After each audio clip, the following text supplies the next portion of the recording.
Tani në orën 12, sipas programit, ose kemi.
Тут причины?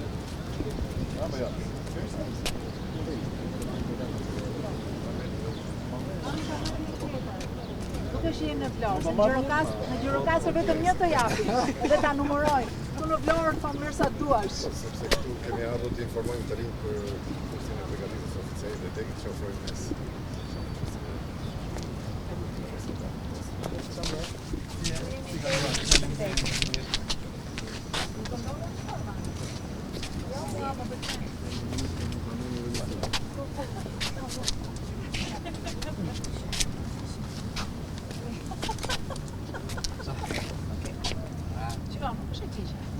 Ju vetë Universitetin e Vlorës, keni... Kemi se kur do organizojmë Gjirokastër. E bëra unë Gjirokastër e kisha me gjithë tanke. I do falë. Keni uniforme?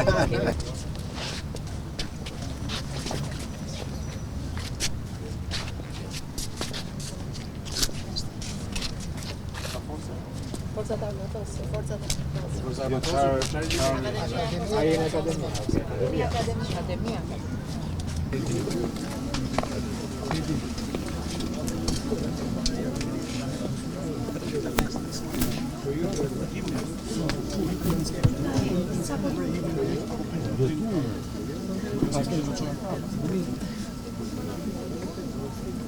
Hadi mërë, Meni që ata lëpin,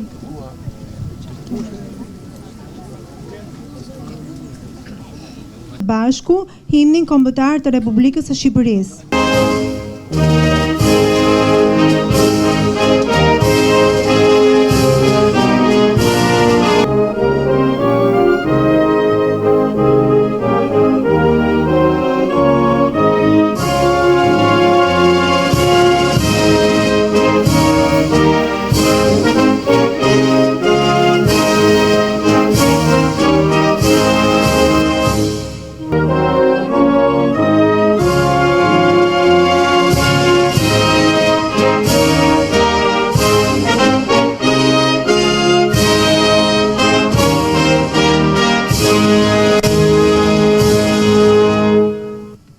Ceremoni të veçantë që jemi duke organizuar sot për hapjen zyrtare të programit inxhinieri armatimi me profil navigacion dhe aviacion. Falenderoj shumë të ftuarit e Universitetit të Vlorës dhe Akademisë së Forcave të Armatosura.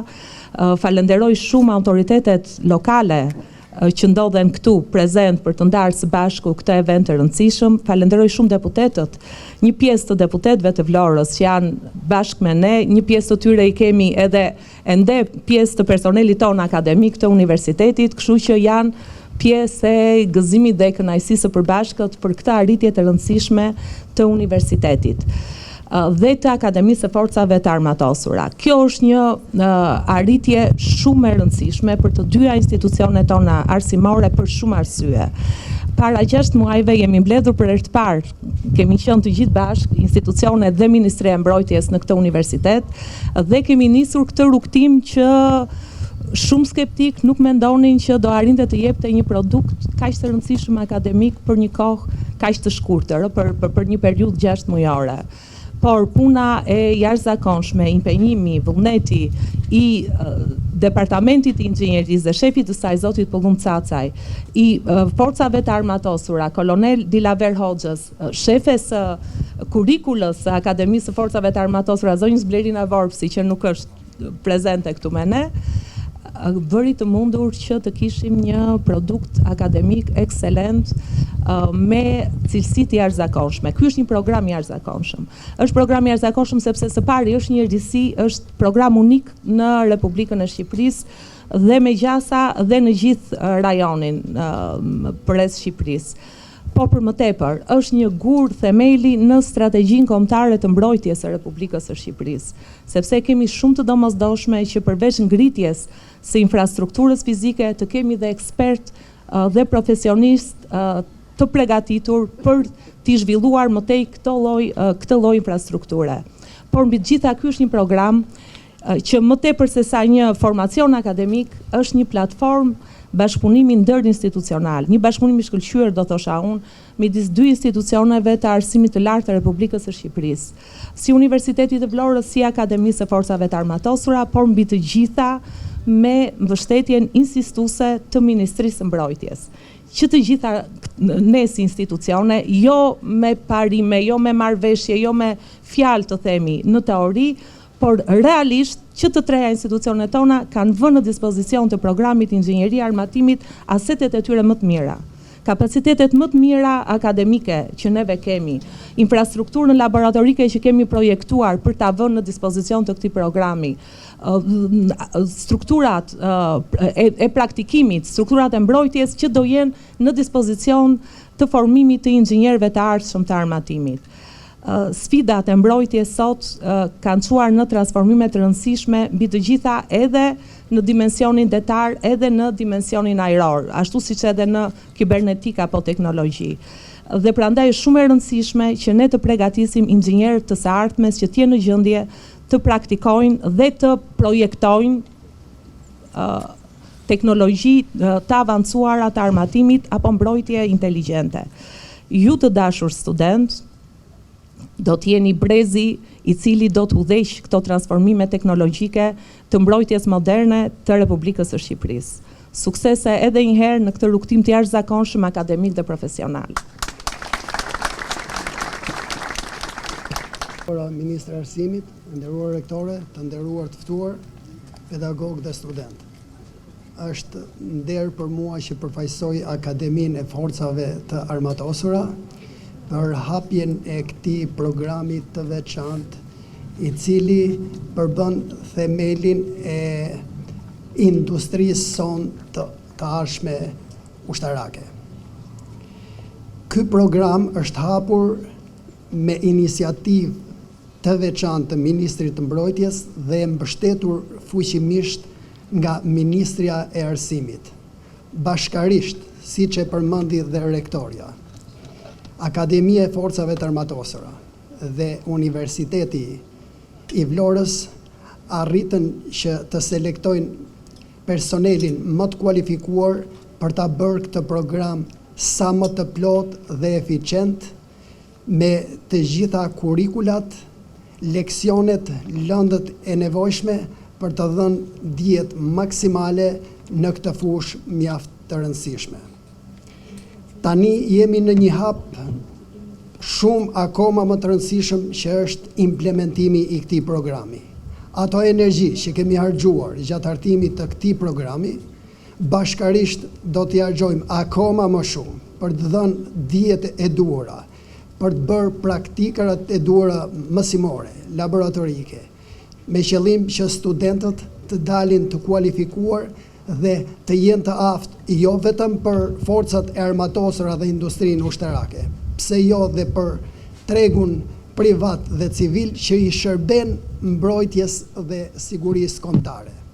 Me këtë rast, gjej mundësinë që të falenderoj së pari stafin akademik që u mor me këtë program, së dyti dy rektorët të Akademisë së Forcat Armatosura dhe të universitetit, dhe së tretit të dy ministrat, të cilët e bën të mundur këtë program, se pa mbështetjen e tyre në mënyrë më absolute ky program nuk do të ekzekutohej.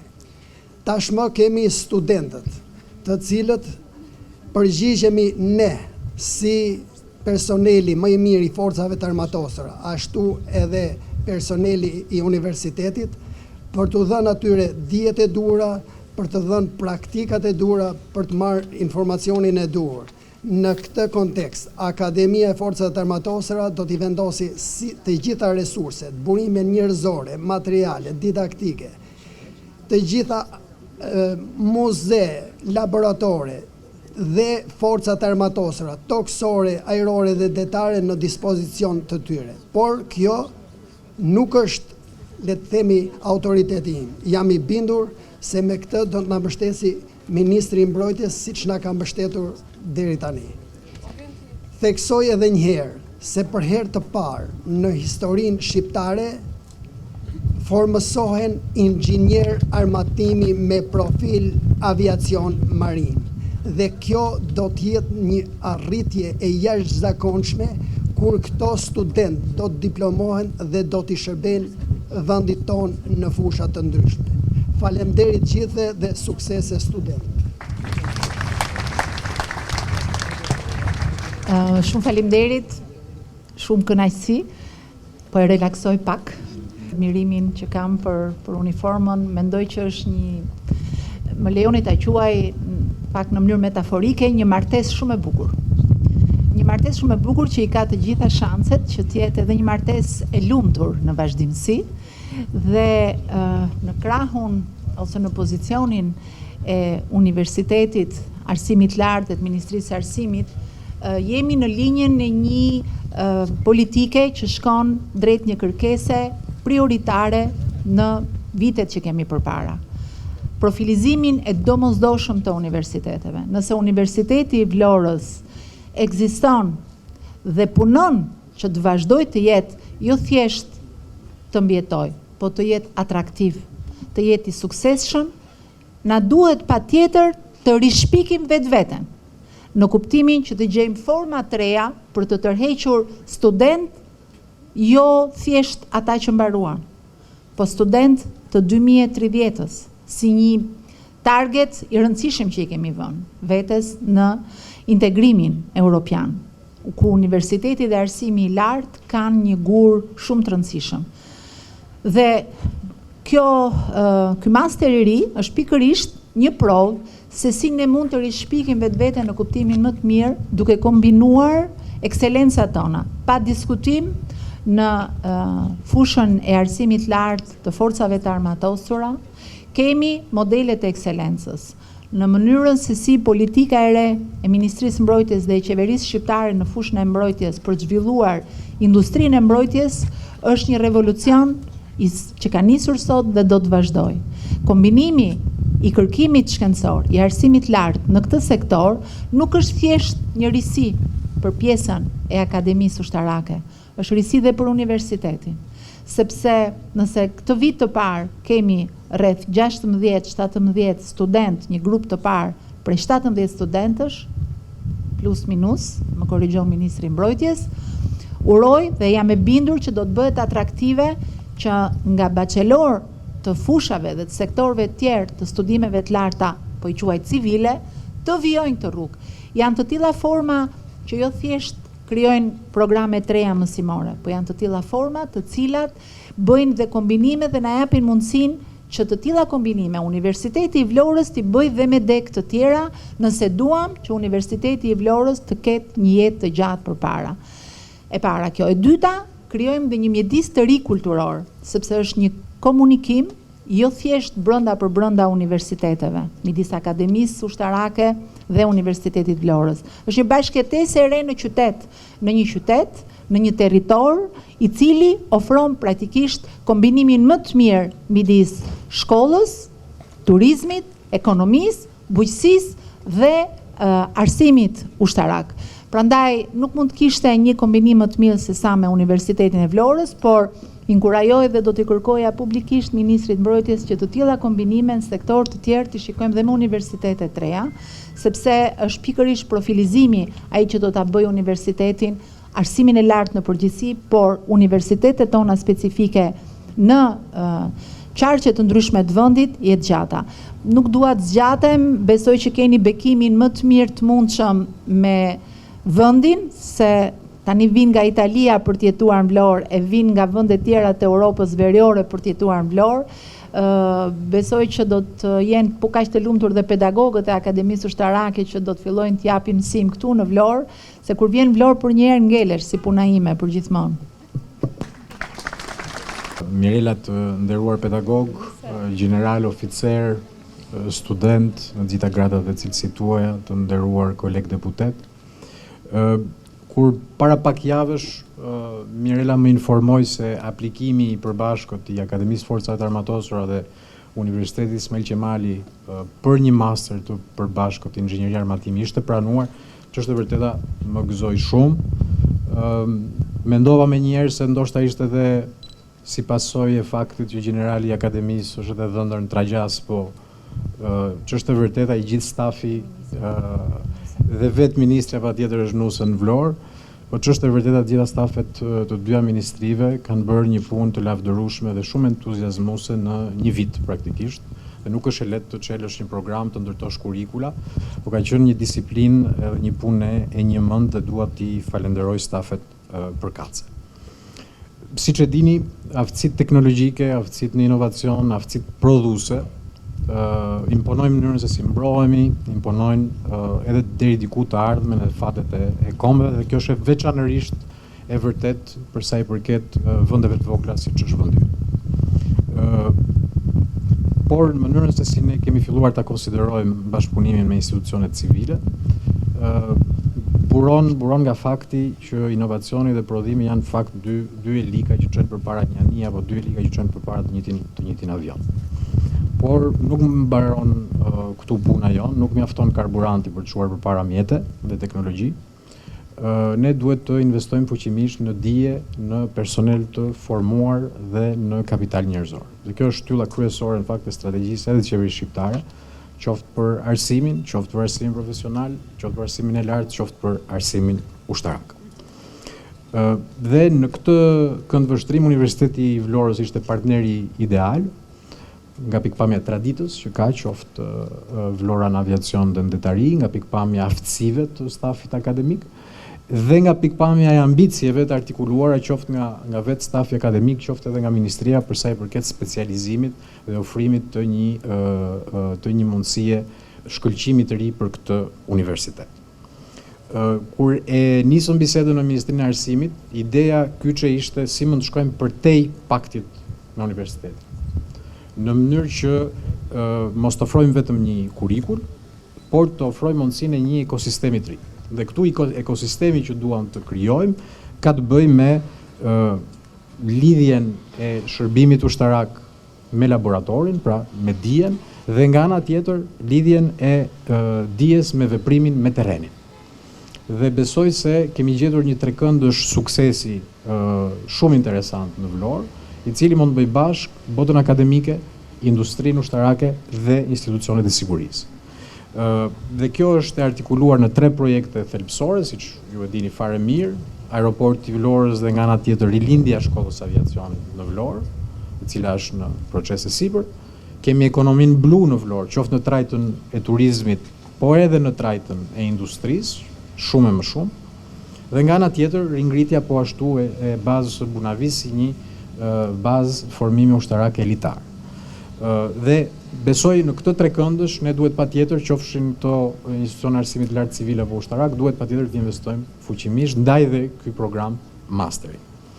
Ne po ecim në rrugën e disa vendeve të Bashkimit Evropian dhe të NATO-s që janë udhërfyse në këto sektor, po jap një shembull, Polonia me një trekëndësh të ngjashëm, institucion kërkimi shkencor ushtarak, industri mbrojtje dhe mbështetje me bashkëinvestim të 2 ministrive, ka arritur që në një dekadë 60% të prodhimit të saj ushtarak ta bëjë në Poloni. Pra po flasim për një ambicie që ne të gjejmë zgjidhje vendase për problematika civile apo mbrojtje vendase. Dhe kjo është ambicia që dhe sfida deri diku që i japim këtij masteri.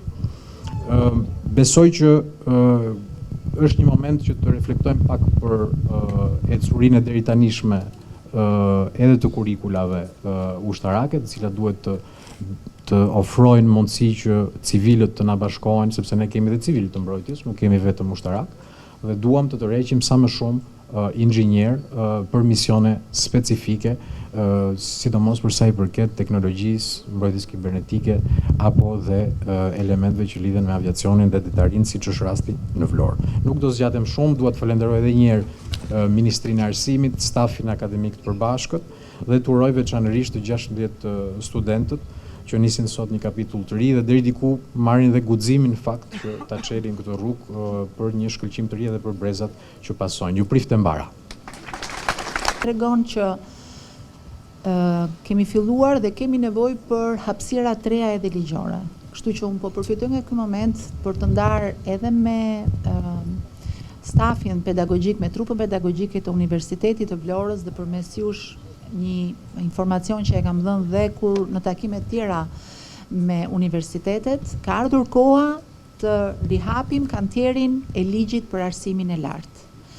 Është një ligj i hartuar 10 vite më parë, në një moment që ne ndërmorëm një reformë shumë të madhe për sa i përket arsimit lart, mbasi gjetëm një terren plot me kioska që të kujton Parkun Rinia në vitet 90, jo Parkun Rinia që njohin të rinjt sot, dhe e njëjta situatë ishte në vitin 2013 edhe me universitetet.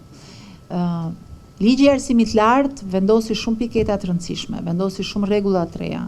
Ndërkohë, Ministria e Arsimit në këto 10 vite e ka pajisur gjithë praktikën e arsimit lart, ashtu sikurse dhe atë parauniversitar, me sisteme digitalizimi, me platformat online, të cilat ju tashmë i dini, jemi duke i vazhduar, siç është SMIAL-i për arsimin e lartë apo SMIP për arsimin parauniversitar, të cilat do të vazhdojmë të revolucionarizojmë dhe të përdorim atë që ne kemi një ndër asetet më të mëdha në mandatin e 3 dhe në mandatin e 4 që sapo kemi nisur, shërbimet online.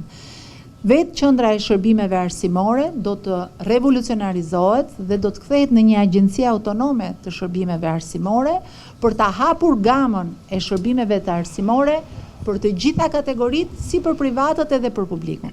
Kjo do të shoqërohet dhe me një rishikim mbas një periudhe 10 vjeçare, ku siç e shikoj nga disa prej jush që tundin kokën dhe më konfirmojnë në fakt nevojën që kemi për të rishikuar, për të kuptuar çfarë funksionoi mirë, si mund të kombinojmë dhe të mos jemi si sinore të ndara degët e ndryshme të arsimit lartë, siç janë këto me specialitet veçantë dhe ato me natyrë civile më të përgjithshme, për të rregulluar dhe për të ecur në të njëjtin hap, siç po ecim me digitalizimin, siç po ecim me zhvillimin ekonomik, siç po ecim me legjislacionin që gjithmonë më shumë është në përputhje 100% dhe kemi dhe 2 vite kohë për ta mbyllur procesin e negociatave, unë kam kënaqësinë të them që 2 kapitujt që kanë të bëjnë të përputhjes me legjislacionin europian, që kanë të bëjnë me arsimin parauniversitar dhe arsimin e lartë, kapitulli 25 dhe 26, janë të parat kapituj që do të mbyllen në fillim të vitit të ardhshëm në procesin e negociatave.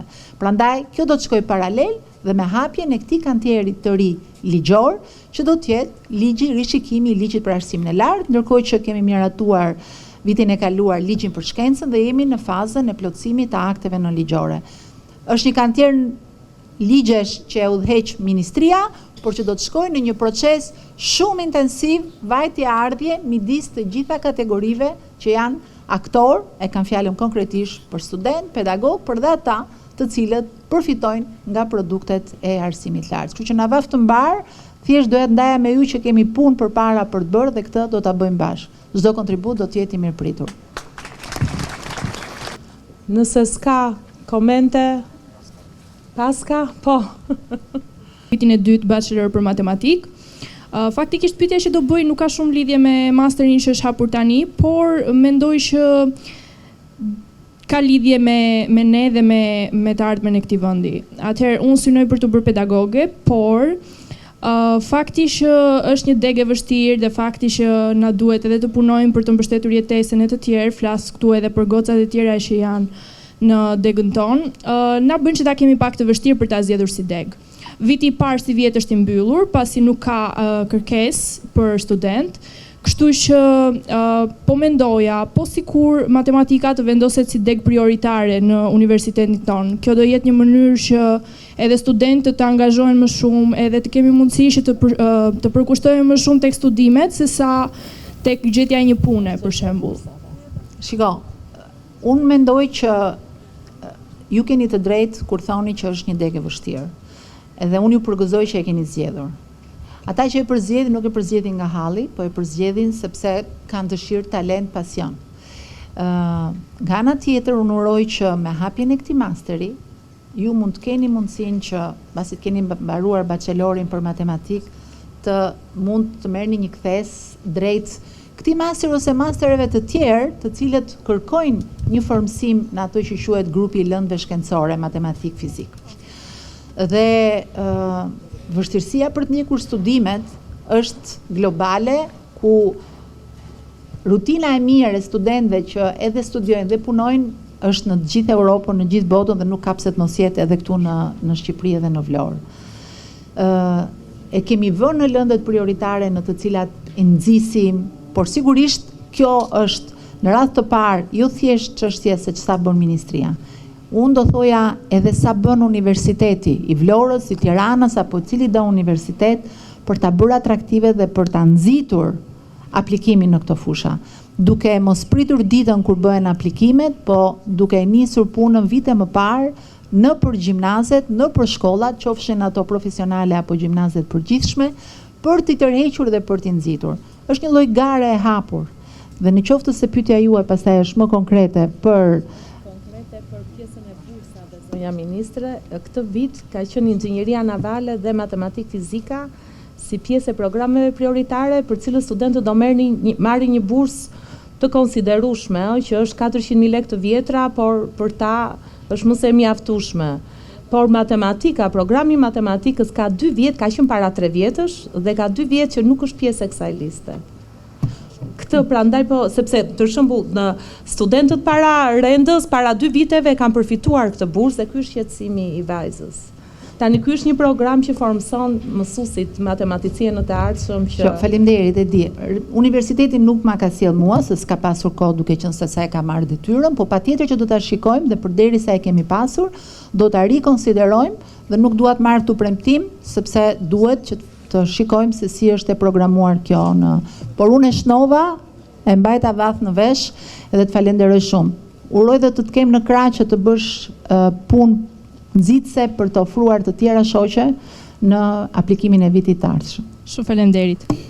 Ky është arsye pse kemi nxitur programe të tilla, dhe arsye pse kemi nxitur mastera profesionalizues dhe mastera shkencor për pikërisht shkenca të tilla. Na bën të japim perspektivë nxënësve si puna juaj dhe studentëve si puna juaj që kanë marrë guximin, riskun deri diku që të investojnë në dije për dije, çka është gjë e rrallë sot, sepse gjithmonë tendenca është që të shkojmë drejt ajo dija që të çon direkt ke një vendi pune, jo detyrimisht me një rrogë cilësore. Qasja jonë është që të investojmë në një dije për profesionist që kanë kapacitete dhe specialitete që i bëjnë shumë të kërkuar, sidomos në nevojat tona mbrojtje kibernetike. Marrim shumë matematicien në mbrojtje kibernetike, marrim shumë matematicien për sa i përket rritjes kapaciteteve të luftës elektronike. Janë gjëra që mund t'ju duken pak specifike, po më besoni që nevojat janë të shumta në radhët e forcave të armatosura. Po jap një shembull, brenda vitit 2030 na duhen 30 pilot dhe na duhen 55 kontrollor ajror. Zakonisht kontrollorët ajror vinë nga degë shkencore dhe inxhinierike shumë të specializuara. Ndaj gjykuam të dobishëm këtë partneritet dhe ndaj zgjodhëm Universitetin e Vlorës, se pikërisht besoj që jemi në këto linja të njëjta me çfarë artikuluat dhe ju, dhe e mira është që në Akademinë e Forcave të Armatosura jo vetëm merr bursë, po paguhesh për të mësuar. Kështu që është një avantazh dhe ky besoj. Të veçantë dhe t'uroj suksese të gjithë studentëve të ri të masterit dhe njëkohësisht kolegëve pedagog. Përfitoj nga rasti me qenë se këtu është zonja Kumbaro, Ministre e Arsimit, i bëj disa pyetje. Atëherë, ju thatë që ne kemi ndërmend që të rishikojmë pas 10 vjetësh ligjin e arsimit të lartë. Dhe gjithashtu dhe unë e konsideroj vërtet një hap të rëndësishëm, pasi është ai ligj ku mbështetet puna jone e përditshme. Do doja të dija nga ju, zonja Ministre, kur keni parashikuar që ta hapni fushatën, si do ta bëni? A do të ketë një sajt ku ne të gjithë pedagogët të bëjmë të mundur të shfaqim sugjerimet tona, si kundër është konsultimi publik me sa kam parë aty, ose nuk e di në çfarë mënyre e keni menduar, dhe sepse jemi mjaft interesuar në këtë kuadër, për shembull, mund të thosha një sugjerim me që jeni prezent, se varet si mund t'ju vinë. Me sa besoj e din të gjithë, me procesin e Bolonjës, arsimi i lartë shqiptar u fut në një rrugë të re për njohjen e diplomave europiane me nivelet bachelor, 3 vjeçar, master. Meqense ju thatë që ne do ta rishikojmë këtë ligj të arsimit të lartë në kuadrin e futjes legjislacionit tonë në BE, pra kapitull 25-26, si mendoni ju që do ta rishikojmë, të themi, atë procesin e diplomave master duke e ekuivalentuar në një farë mënyre edhe me legjislacionin europian. E kam fjalën këtu për shembull për atë diferencën midis masterit profesional me 120 kredite dhe masterit shkencor me 120 kredite. Që të them të drejtën, mua më duket një farë absurditeti, sepse në fund të fundit duhet jenë një lloj. Pra, ndoshta ka ardhur koha që ne të mos i ndajmë në master profesional me 120 kredite, në të njëjtën deg, jo ka qenë 60, ka qenë 90. Ju lutem se nuk është ky vendi për të. Ky është një diskutim shumë profesional, shumë i hollësishëm. Dakor. Besoj do ta bëjmë patjetër me ministrin, por nuk është në moment. Meqense e nisa ta përfundoj pak dhe besoj nuk do ta zgjas shumë. Atëherë, meqense është me 120 kredite masteri në mësuesi, për shembull për anglisht, dhe master shkencor në mësuesi me 120 kredite. Kush është dallimi përveç disa lëndëve? Pra, ndoshta ka ardhur koha që ne ta quajmë master në bazë të krediteve. Jo thjesht. Ndërkohë që edhe një problem tjetër, ne kemi problemin e mesatares. Meqense po shkojmë drejt Europës, a do të vazhdojë të jetë mesatarja kriter për futjen në mësuesi, se ne kemi 6.5, ndërkohë që për të gjithë të tjerë, ndërkohë që mësuesia e ka 7.5 dhe kjo ka sjellë rënje shumë të madh të numrit të studentëve që regjistrohen. Nuk e di, shpresoj që ti merrni parasysh. Faleminderit. Uniform, do thonë, dolët nga disiplina dhe unë besoj që kjo martesë e lumtur midis dy universiteteve, një ndër gjërat e mira që do duhet të përfitojmë nga ju të nderuar ushtarak, do isha djeja një fjalë çik më metaforike se sa kaq, se kjo është e drejtë për drejtë, të nderuar koleg me uniform, për të cilën na ngjallni me një herë respekt, ne do përpiqemi të mësojmë çik nga disiplina juaj dhe kjo do jetë një gjë shumë e mirë. Por ne do të kemi profesoresh, ne mësueset flasim më gjatë, kështu që unë ju mirë kuptoj si një pedagoge e vjetër që jam. Ne do të kemi takime, gjithë fazat e konsultimit publik, çdo gjë do të bëhet transparente, do kemi aq shumë mundësi për të diskutuar e folur, sa që pastaj do vi unë t'ju them, pra, çfarë keni akoma? Kështu që le ta lëm këtë për një moment të dytë, duke marrë mesazhin që sigurisht nga Universiteti i Vlorës ka shumë interes për gjithë procesin që do ta zhvillojmë në vitin e ardhshëm. Faleminderit. Atëherë me Qemali dhe Akademisë së Forcave të Armatosura, si dhe duke ju uruar suksese programit të ri që sapo lançuam, për gjithë personat që kanë interes, propozoj ta vazhdojmë aktivitetin duke parë informacionet që ofron si Universiteti Ismail Qemali, Akademia e Forcave të Armatosura dhe Qendra e Rekrutimit Ushtarak në stendat që i kemi në krah. Faleminderit dhe njëherë, miru takofshim.